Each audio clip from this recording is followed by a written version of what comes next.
that throw back. Not a shadow of a doubt.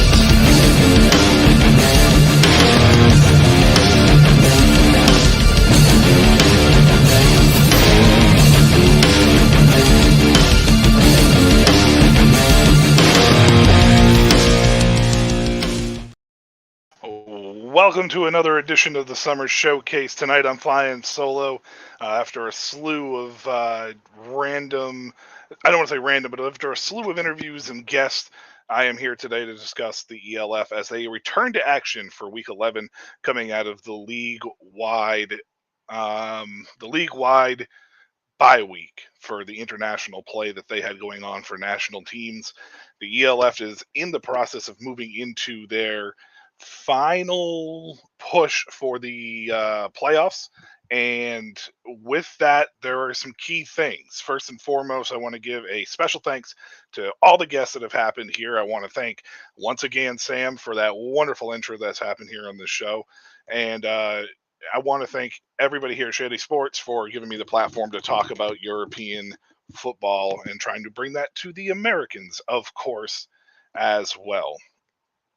Uh, well, Krish, let's start off. We got a question right here. First of all, there is no national teams. They had a break, yeah, similar like the soccer break where national teams ended up playing each other.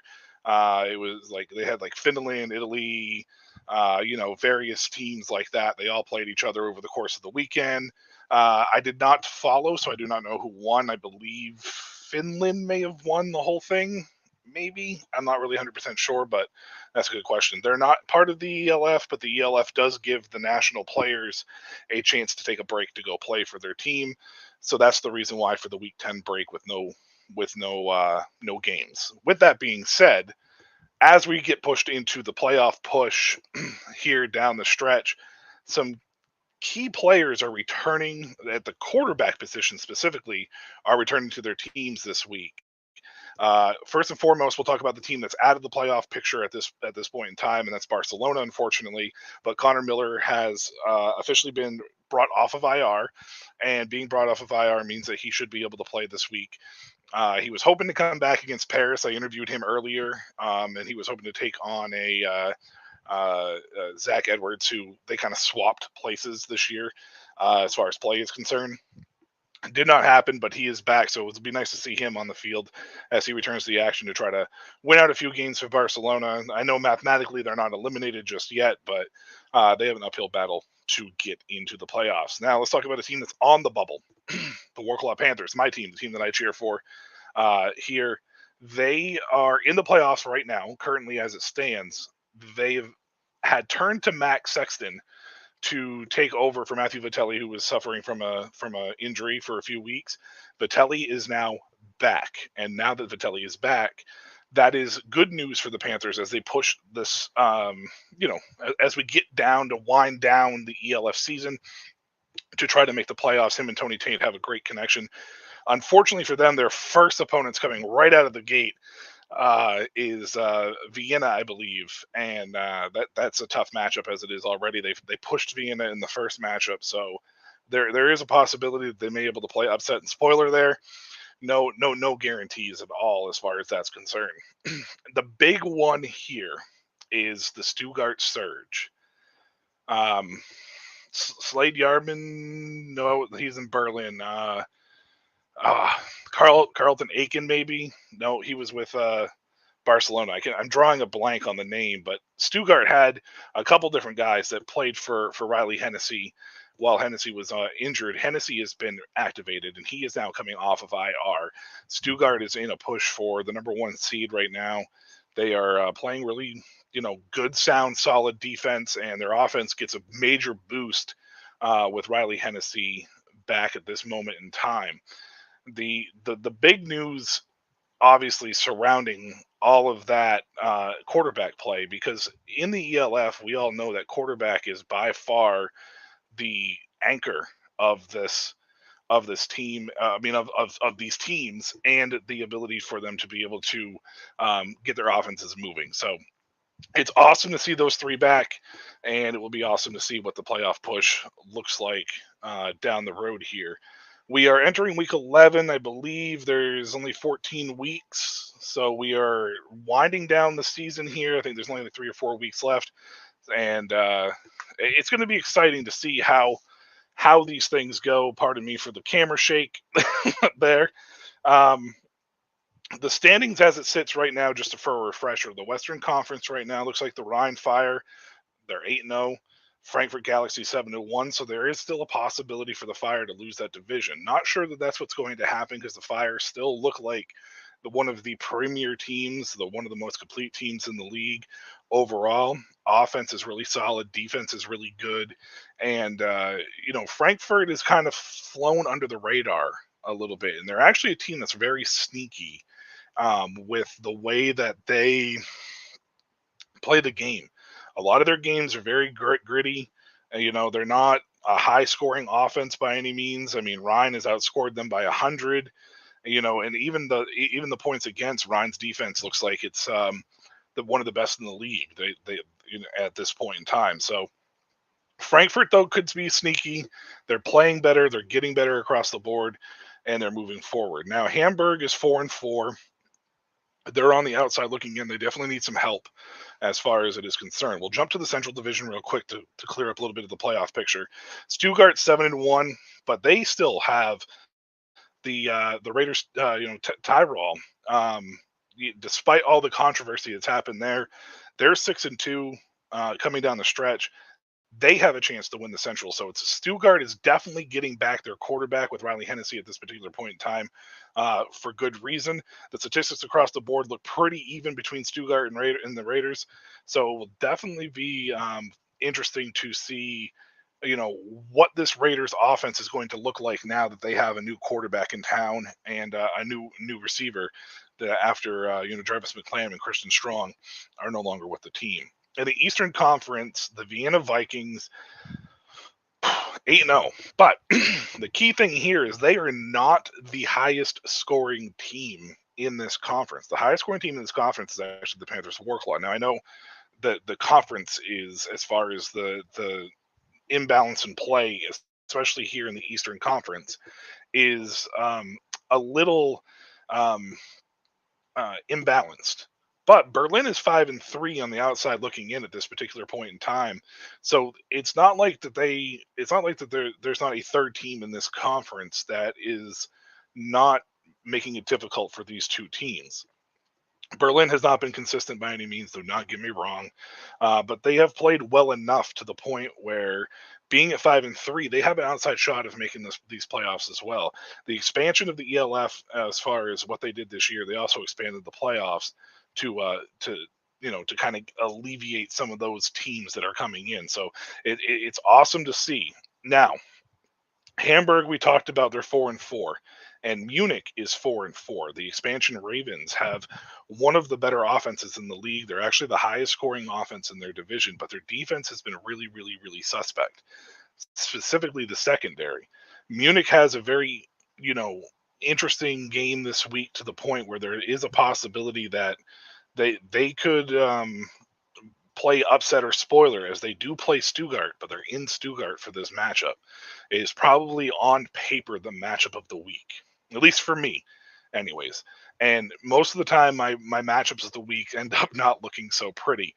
So it will be, what's the word? What's the terminology I'm looking for?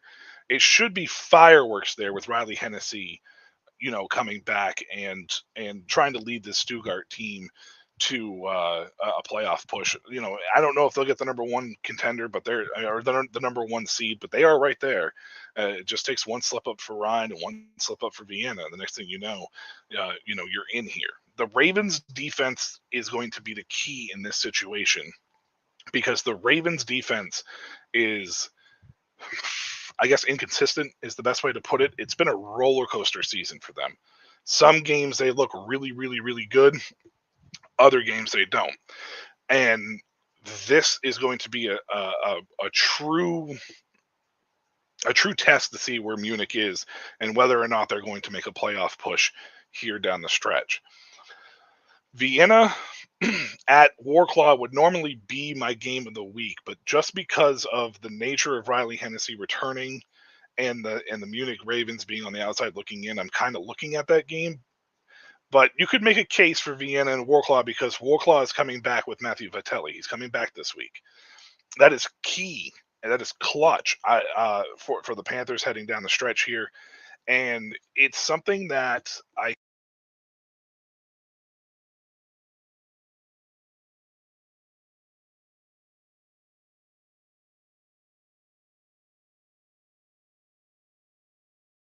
sorry guys, I think I lost audio there for a second. I hope it's back in good shape. It's something that I think is goes untalked about is how this Panthers season has gone. Prior to the season, like weeks before the season, they let go of their American imported wide receiver, their American imported quarterback, and people were kind of looking around at the team, kind of like, well, what are you going to do? And they bring in Tony Tate and they bring in Matthew Vitelli, and the rest has been history for them as they've been one of the top two duos, one of the top duos in the league all year long. So it will be it will be interesting to see if they're going to be able to end the Vienna Vikings, undefeated streak here, and whether or not they can put themselves in a better shape with a better seed in the playoffs, assuming that they're going to make it. Right now, like I said, they're in, but they're on the bubble team from everything that I've seen. So now I want to talk real quick about another thing that has happened here. The Prague Lions had issues. We all know what the issues were. Players refused to travel to Vierfar earlier this year. The Enthroners missed out on a home game. In the process of missing out that home game, the Enthroners also lost out on some money. Prague was, they were able to, I guess, I don't know if it was basically put a band aid over a gunshot wound or if they were able to actually sew it up, but they were able to find a way to come back. So the team came back. They've signed 7 new people. There still some grumblings and ramblings as to whether or not financially that they're going to be able to come back next year. But at this moment, it looks like they are going to finish the year. Prague did something this week that is, to me, insanely classy, and it is something that you don't really see a lot of. The Prague Lions announced that their game against the Enthroners later this season, in a couple weeks, is going to actually be played at the Enthroners' home turf. Prague is giving the home game back to them, which is a remarkable gesture for a franchise that has been rooted in turmoil all year long. Could definitely probably use the home games and trying to finish off heading into next season. So the fact that they were and made that announcement to me, I wanted to take the moment and the time out to Prague and let them know that it did not go unnoticed by me, at least by me, and it was a classy move for you. Hopefully, you guys can get your finances in situation, or the issues that you've been having, and get them figured out and fixed as we move forward. With the ELF down the road. On the slate for other games this week to keep an eye on that could be really good. Frankfurt plays Cologne. Again, the Galaxy are one loss here. They are a team that's kind of under the radar that nobody's really talking about. And Cologne's been tough all year, and they have not looked the greatest. They looked like they have had some issues, offensively specifically. The defense has played pretty solid. But overall, I would have to say that this game could fall into a trap game kind of territory, especially with everybody coming out of a bye week here. I think that's the big thing is we're talking about 8 games, 7 games or so on the slate, and every single one of these teams, all 14 of these teams, are coming off a bye week. Some national players played over the weekend, so hopefully everybody avoided like any type of major injuries. But for the most part, everybody should be able to regroup. And you never know what could happen. This is basically like a brand new week one. You know how like in the NFL, every year you have the week one, and you turn around and next thing you know, it's like, oh my God, this team you did not expect to win wins. So that's going to be something to keep an eye on, and hopefully some of these games are competitive. There's some really good balanced games here, in my opinion. Milano and Barcelona. Connor Miller comes back for Barcelona. That game could end up being high scoring as Milano's had a slew of problems on defense. And with Barcelona getting Connor Miller back, that offense may look different coming down the stretch here as well. We'll see. The rest of the games, though, I mean, Ryan is in action, Vienna, as we discussed, in Stuttgart as well for that standpoint. That's going to do it for the ELF side of things for right now, just because I don't have a ton with the bye week that came out as far as news is concerned. I talked about the three major players that have come back. There really wasn't like any surprising releases that happened over the course of the week. So I want to talk a little bit of CFL before I wrap this show up. With the season for the ELF winding down, the CFL is in full swing, the NFL kicking back up. I don't have a lot of these shows left. I'm going to hopefully still get some more guests on. There's some other guests in the works. So we'll have some more interviews here down the stretch. And obviously there'll be a championship preview show as well, coming up. So, we have Krish, thank you, Krish, for the question. The question is, what former free agent NFL quarterback could you see playing in the ELF? This is a very interesting question, and primarily the reason why that this question is so interesting is because a lot of the guys that you see playing right now, at least in Europe, or at least that I've come across in Europe, have never really been on a final NFL roster or been on an NFL radar other than camp arms or come in for tryouts. And that's not a knock on the talent by any means, because we all know that there's 32 teams in the NFL. It's a very competitive nature and field. Uh, if I could see a former or free agent NFL quarterback, I don't even know if he's necessarily a free agent, but I think a guy like David Blau, he's been mentioned a few times in our Discord channel, but a guy like David Blau, um, could really benefit from maybe exploring, if not the spring leagues here in America, maybe looking overseas.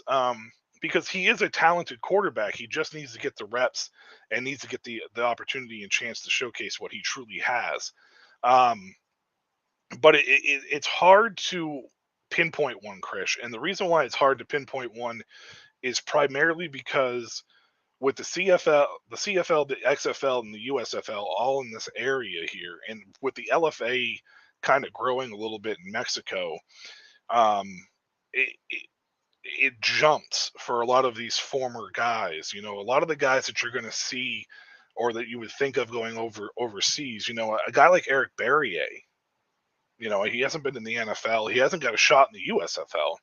Love him to death. He's a talented player. He came out of Eastern Washington, but Barrier would be a guy who I think would thrive overseas. So it's really just a matter of what their path brings them to and where they want to go. I talked to Chris Helbig, with Vienna, and one of the things that he talked about was he loves it in Vienna.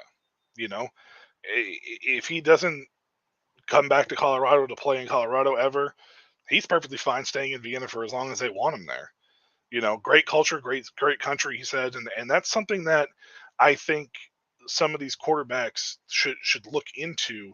And it's not, I'm not, and I'm going to go even a little bit further here, and I'm not even just say quarterbacks. I'm going to say wide receivers, running backs. The American import rule in the ELF is a little tough because I think it's only 4 imports per team, from the American side. So it does limit the scope as to how many of those guys can go to the ELF. And don't get me wrong, I think it's awesome that the ELF is doing that, but 4 is kind of really restrictive. It's something that I think they may need to look into possibly expanding. But as of right now, since they're in their 3rd year, I think 4 is good because they are trying to build a culture over there, and it's important for them to do that. So, until we get to that point, Krish, I don't know if we're going to ever see necessarily somebody, that has a name that we necessarily recognize on a scale that we recognize, um, to to really kind of shake things up and play overseas. Eventually, we may get there if the ELF is able to find stability and continue down the road. There's a possibility we could end up there, but right now, I don't see it. Um, so Malik Henry, this is a good one. We've talked about Malik Henry in our chat a few times, and Malik Henry is a talented dude, and he's another guy like he reminds me a little bit of like the Eric Barrier story, where he's a talented player, um, who has a when he gets the chance shows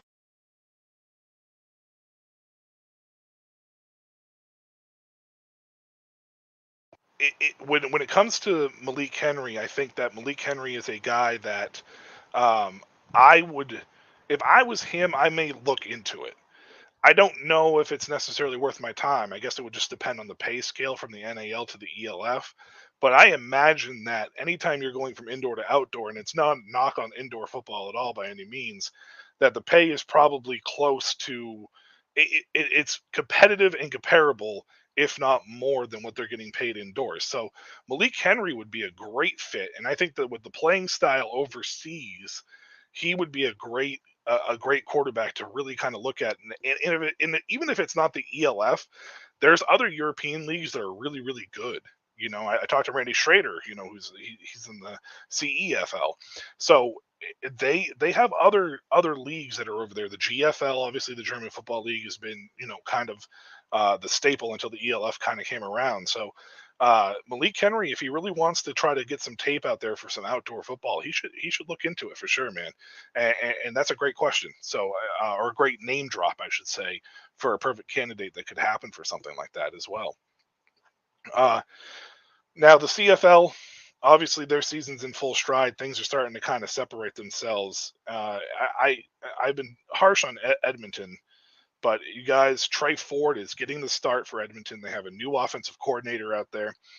Trey Ford is getting the start, so there's some excitement surrounding the Elks. My previews and predictions column that dropped for the CFL was yesterday. My ELF one will drop tomorrow for the other games. But Trey Ford, and the question becomes now with Ford under center is how does Edmonton respond, and can they get their first victory of the year? They have a home game tonight against the Winnipeg Blue Bombers.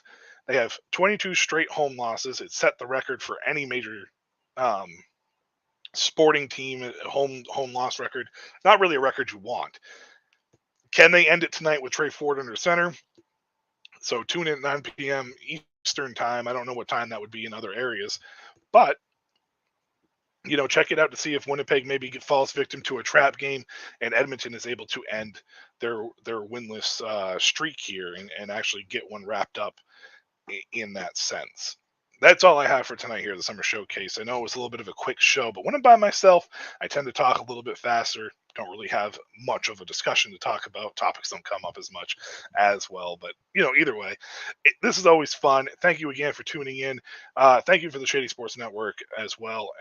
This was a show that did not I was on the fence about doing. And primarily I was on the fence about doing because I didn't know exactly how I was going to format the show.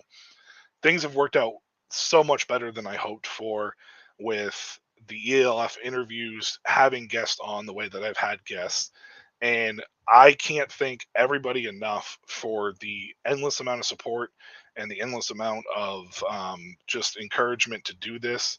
And um, man, it's been a ride, and this isn't my last show this season. I still have a couple more to go, but I really wanted to take the time to thank people and really kind of put it out there because I feel like this has been a very successful first season. And like I said, we still have some more guests that are going to be lined up down the road as well. Also, as you can see here in the comments, Krish and I are going to be doing a NFL show. We will be debuting it here in the middle of this month. We are going to do it, through the season. The focus obviously primarily on the NFL and various stories coming out of the NFL. We have a couple other guest panels or guest I don't even want to say guests, I guess people that will be involved with that as well, co-hosts as well. So tune in for that and look for that on the slate here at the Shady Sports Network as well. So now that I got all the Shameless plugging done. The ELF should be returning this week. Great action. Hopefully, we'll start seeing a little more clear for the playoff picture. Maybe we'll start seeing some people sneak in there. But until next week, thank you so much. Have a good one.